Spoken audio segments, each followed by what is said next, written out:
Sean todos ustedes bienvenidos a Quimiqueando.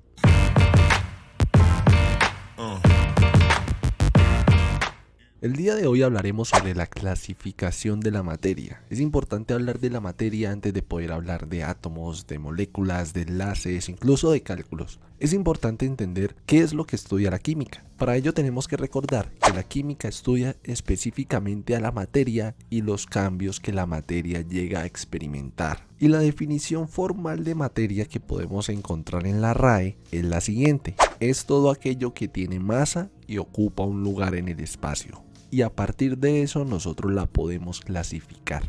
Y sería específicamente en dos grandes grupos: las sustancias, o podríamos decir también sustancias puras, y las mezclas. La definición formal para la sustancia es la siguiente: es una forma de materia que tiene una composición definida, es decir, constante. Es una composición que siempre va a ser la misma, mírela por donde la mire, y tiene unas propiedades distintivas. O sea, tiene unas propiedades que las caracterizan. Puede ser color, olor, sabor y otro tipo de propiedades que uno tendría que medir con una serie de equipos específicos. Y las mezclas no es más que la combinación de dos o más sustancias. Y la ventaja de las mezclas es que siempre se tienden a conservar las propiedades de las sustancias que las conforman. Por ejemplo, nosotros tenemos al agua, en su estado puro sería una sustancia, y nosotros tenemos azúcar, en su estado puro sería otra sustancia. Si nosotros la mezclamos a las dos, vamos a tener pues precisamente una mezcla. Y esa mezcla va a tener las propiedades precisamente tanto del agua como del azúcar. Del agua, por ejemplo, es la forma, la apariencia,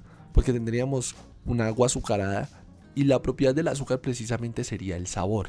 Entonces vemos que se conservan dichas propiedades. Y las mezclas nosotros las podemos dividir en dos grandes grupos, que serían las mezclas homogéneas y las mezclas heterogéneas. En una mezcla homogénea, la composición de la mezcla es uniforme, o sea, yo siempre la voy a ver toda igual, mírela por donde la mire. Por ejemplo, si miramos el agua azucarada, no importa si yo tomo agua de la parte de la superficie, tomo agua de la parte del centro del vaso o tomo agua del fondo, en teoría, si la mezcla es homogénea, no importa de dónde la tome, siempre va a ser la misma composición. Caso contrario a una mezcla heterogénea, donde la composición no es uniforme, y en algunos casos yo puedo llegar a distinguir los componentes que tiene dicha mezcla. Una quimera que comprende el habla humana. Por ejemplo, en Colombia existe algo que se llama el salpicón, que es una bebida de frutas.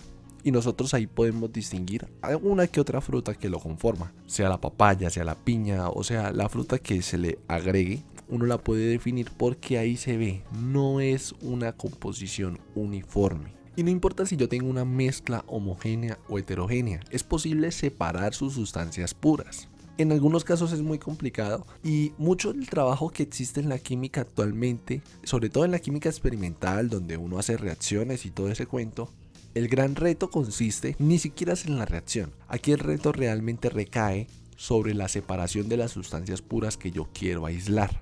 Entonces empleamos una serie grande de técnicas, pero específicamente hay unas cuantas, y obviamente se puede hacer una que otra variación. Y con suerte yo puedo obtener los componentes puros. Así que, ¿cuáles serían esos métodos físicos? Hay muchos. Está la destilación, la cromatografía, la filtración, la decantación, etcétera, etcétera, etcétera. Les recuerdo que pueden suscribirse a Quimiqueando para estar más al tanto de la química desde cero, desde el principio. Si no sabe nada, aquí va a aprender. Y recuerden que esto es Quimiqueando.